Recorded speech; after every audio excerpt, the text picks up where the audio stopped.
ባለፉት ጥቂት ወራት በርካታ የባንክ አካውንቶች እንዲታገዱ ተደርገዋል። የገንዘብ ዝውውርን በማጣራት ከ700 ሚሊዮን ብር በላይ መታገዱና ይህ የአካውንት እገዳ እንደሚቀጥልም ታውቋል። በሌላ በኩል ደግሞ በጎዳና ንግድ የተሰማሩ ነጋዴዎች ነፃ የስራ ቦታ ሊሰጣቸው መሆኑ ተገልጿል። ይህንን ተግባራዊ የሚያደርግ ሕግ ጸድቆ ከመጋቢት 3 ቀን ጀምሮ በይፋ ወደ ስራ መግባቱም ታውቋል። ሰላም ቤተሰቦቻችን፣ መረጃዎቹን የት ሀገርና የት ከተማ ሆናችሁ እየተከታተላችሁ እንደምትገኙ በሐሳብ መስጫው ላይ ጻፉልን። በየትኛው ርዕሰ ጉዳይ ላይ መረጃ እንድናቀርብላችሁ እንደምትፈልጉ ማሳውቁን።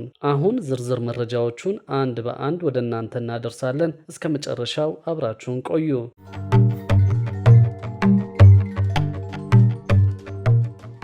ባለፉት ጥቂት ወራት በርካታ የባንክ አካውንቶች እንዲታገዱ ተደርገዋል። የገንዘብ ዝውውርን በማጣራት የበርካታ ሰዎች አካውንት መታገዱና ይህ የአካውንት እገዳ እንደሚቀጥልም ሰምተናል። የፋይናንስ ደህንነት አገልግሎት ባለፉት 6 ወራት ውስጥ 2483 የገንዘብ ዝውውሮችን በማጣራት ከ700 ሚሊዮን ብር በላይ በቁጥጥር ማሳገዱን አስታውቋል። አገልግሎቱ በህገ ወጥ የገንዘብ ዝውውር ላይ ከፍተኛ የሆነ ግኝቶችን ለህግ አስከባሪ ኤጀንሲዎች በማቅረብ በንቃት እየመረመረና ሪፖርት እያደረገ መሆኑንም ገልጿል። በዚህም መሰረት ተቋሙ ባለፉት 6 ወራት ብቻ 2483 በህገወጥ የገንዘብ ዝውውር የተጠረጠሩ ሪፖርቶችን የተቀበለ ሲሆን ከዚህም ውስጥ 120 መዝገቦች ለተጨማሪ እርምጃ ለሚመለከታቸው የህግ አካላት ማቅረቡን አመላክቷል። የፋይናንስ ደህንነት አገልግሎት የህዝብ ግንኙነትና ኮሚኒኬሽን ጉዳዮች ስራ አስፈጻሚ አቶ እንዳለ አሰፋ እንደተናገሩት እነዚህ ሪፖርቶች ተከትሎ በተደረገ ማጣራት ከ700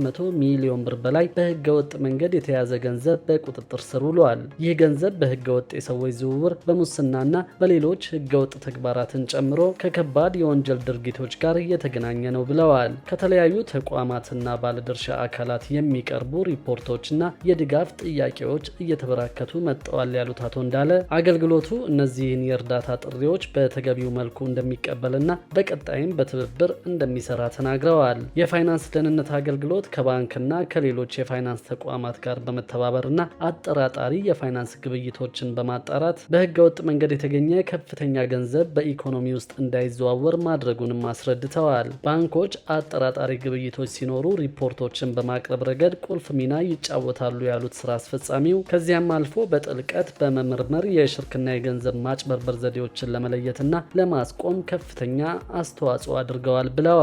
በሌላ በኩል ደግሞ በጎዳና ንግድ የተሰማሩ ነጋዴዎች ነፃ የስራ ቦታ ሊሰጣቸው መሆኑ ተገልጿል። ይህንን ተግባራዊ የሚያደርግ ህግ ጸድቆም ከመጋቢት 3 ጀምሮ በይፋ ወደ ስራ ገብቷል ተብሏል። በልዩ ልዩ የአዲስ አበባ ጎዳናዎች ላይ ህጋዊ ባልሆነ ኢመደበኛ ንግድ የተሰማሩ ግለሰቦች ወደ ህጋዊ መስመር እንዲገቡ የሚያስችላቸው የህግ ማዕቀፍ በአዲስ አበባ ካቢኔ ጸድቆ ወደ ስራ መግባቱን የአዲስ አበባ ንግድ ቢሮ አስታውቀዋል። አዲሱ መመሪያ ኢመደበኛ ነጋዴዎች በመሃል ከተማና በሌሎችም ለንግድ አመቺ በሆኑ አካባቢዎች እስከ 1 ዓመት የሚቆይ ነፃ የንግድ ቦታ ተሰጥቷቸው ወደ ህጋዊ የንግድ ስርዓት እንዲገቡ የሚያግዝ ስለመሆኑም ተነግረዋል። በየመንገዱ በንግድ ስራ ላይ የተሰማሩት ግለሰቦች ለረዥም ጊዜ ሲንገላቱ እንደነበር የገለጹት የንግድ ቢሮ ኃላፊ ሀቢባ ሲራጅ ነጋዴዎቹ ከጸጥታ አስከባሪ አካላት ለማምለጥ በሚደረግ ሩጫ የሚሸጡትን ጥለው ለመሸሽ ይገደዱ እንደነበርም አንስተዋል። ይህ በመሆኑ የከተማዋ መስተዳደር ለኢመደበኛ ንግድ እውቅና ሰጥቶ በህግ የሚደገፉበትን አሰራር መዘርጋቱን ገልጸዋል።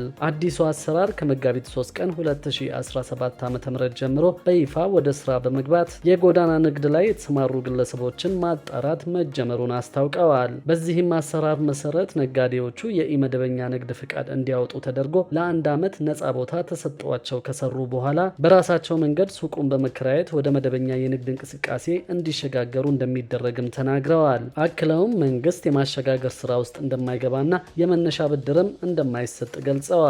በነፃ ቦታው ላይ ለመስራት መስፈርቶችን ማሟላት እንደሚገባ የገለጹት ኃላፊዋ መንግስት በፈቀደላቸውና በሚያመቻችላቸው ቦታዎች ብቻ መስራት፣ የቆይታ ጊዜያቸው መንግስት ባስቀመጠው የጊዜ ገደብ ብቻ መሆኑን፣ አንድ ነጋዴ በጠዋትና በማታ ፈረቃ ለመስራት መስማማት፣ እስከ ምሽት 3 ሰዓት ድረስ መስራት እንዲሁም ደግሞ እንደሚሰሩበት ቦታ የተመረጡ ምርቶችን ብቻ መያዝ ከግዴታዎቹ መካከል እንደሚገኙበት ተናግረዋል። በሌላ መረጃ ደግሞ ባለፈው ዓመት የመልቲ ሞዳል ፈቃድ የተሰጣቸው 3 ኩባንያዎች ማስጠንቀቂያ እንደተሰጣቸው ሰምተናል። በ2016 ዓ.ም የመልቲሞዳል ትራንስፖርት አገልግሎት ለመስጠት ፈቃድ ያገኙ 3 ኩባንያዎች በቀጣይ 6 ወራት ውስጥ አገልግሎት መስጠት ካልጀመሩ ፈቃዳቸው እንደሚሰረዝ የማሪታይም ባለስልጣን አስታውቋል። ባለስልጣኑ ይህንን ያስታወቀው ከትራንስፖርትና ከሎጂስቲክስ ሚኒስቴር ጋር በመሆን ለሁለት የመንግስት ተቋማትና ለአንድ የግል ተቋም የመልቲሞዳል ትራንስፖርት አገልግሎት እንዲሰጡ ፈቃድ በሰጠበት ወቅት ነው።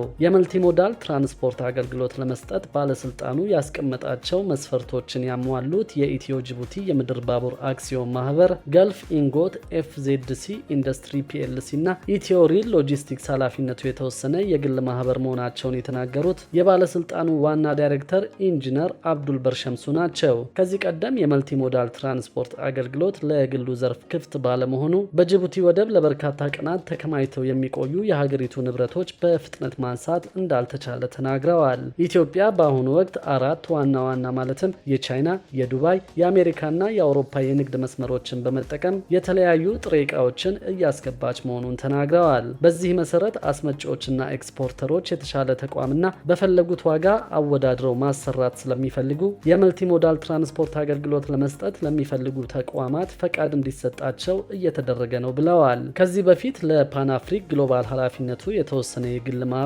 ለጥቁር አባይና ኮስሞስ መልቲሞዳል ሼር ኩባንያ ፈቃድ እንደተሰጣቸው ጠቅሰው በተሰጣቸው ፈቃድ መሰረት አገልግሎት እንዲሰጡ ትዕዛዝ እንደተሰጣቸው ጠቁመዋል። ነገር ግን በተሰጣቸው ቀነ ገደብ ውስጥ አገልግሎት መስጠት ካልጀመሩ አስተዳደራዊ እርምጃ ተወስዶባቸው ሰርተፊኬታቸው እንደሚወሰድባቸው ገልጸው ይህም ባለስልጣኑ ያወጣው መመሪያ ላይ መቀመጡን አስረድተዋል። የመልቲሞዳል ትራንስፖርት አገልግሎትን በተመለከተ በቀጣይ 2 ዓመታት ውስጥ የውጭ ኩባንያዎች እንዲሳተፉ ሙሉ ለሙሉ ክፍት እንደሚሆንም ተናግረዋል። የመልቲሞዳል ትራንስፖርት አገልግሎትን በተሻለ ሁኔታ ለመምራት የግል ዘርፉን ማሳተፍ አስፈላጊ ሆኖ ታምኖበት ወደ ስራ እንደተገባ የትራንስፖርትና ሎጂስቲክስ ሚኒስትር ዶክተር አለሙ ስሜ ተናግረዋል። በተለይ የመልቲሞዳል ትራንስፖርት ስርዓት መዘርጋቱ ገቢ ዕቃዎችን በአጠረ ጊዜ ወደ ሀገር ውስጥ ማጓጓዝ መቻሉን፣ የገቢ ዕቃዎች ደህንነት አስተማማኝ መሆኑ፣ በአመት በአማካይ ከ$20 ሚሊዮን በላይ የውጭ ምንዛሪ ወጪ መቀነስ መቻሉን አክለዋል። በሌላ በኩል በመልቲሞዳል ትራንስፖርት ስርዓት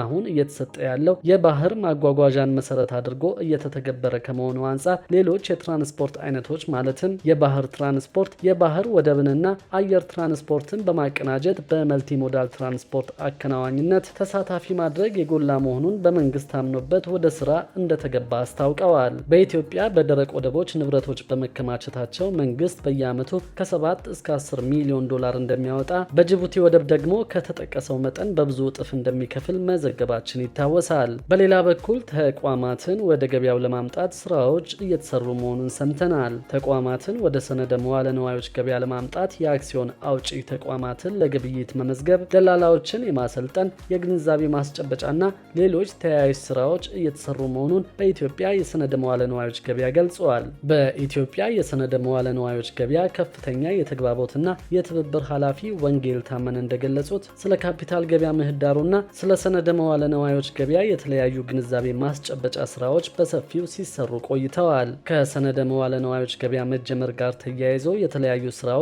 እየተሰሩ መሆኑን ጠቅሰው ከነዚህ መካከል የአክሲዮን አውጪ ተቋማትን ለግብይት መመዝገብ ቀዳሚው ተግባር መሆኑን ጠቁመዋል። ወጋገን ባንክ ለግብይት መመዝገቡንና በተጨማሪነትም የኢንቨስትመንት አማካሪነት ፈቃድ የተሰጣቸው 2 ድርጅቶች የግብይት አባል መሆናቸውንም ጠቁመዋል። የኢትዮጵያ ሰነደ መዋለ ንዋዮች ገበያ ከኤፍኤስዲ ኢትዮጵያ ጋር በመተባበር ኢኤስኤክስ አካዳሚ በተባለ በበይነ መረብ የተደገፈ የካፒታል ገበያ ላይ ያተኮረና በኢትዮጵያ በአይነቱ ልዩ የሆነ የስልጠና አካዳሚ አበልጽጎ ለሰፊው ማህበረሰብ ክፍት ማድረጉን ገልጸዋል። ክቡራትና ክቡራን የአዲስ ቢዝነስ የዩቲዩብ ቻናል ተከታታዮቻችን ይህንን ቻናል ሰብስክራይብ ሳታደርጉ የምትከታተሉ ከሆነ ቢዝነስና ሌሎች ተያያዥ ጉዳዮችን በተመለከተ አዳዲስ መረጃ ለማግኘት የዩቲዩብ ቻናሉን ሰብስክራይብ በማድረግ ቤተሰብ እንድትሆኑን በትህትና እንጠይቃለን።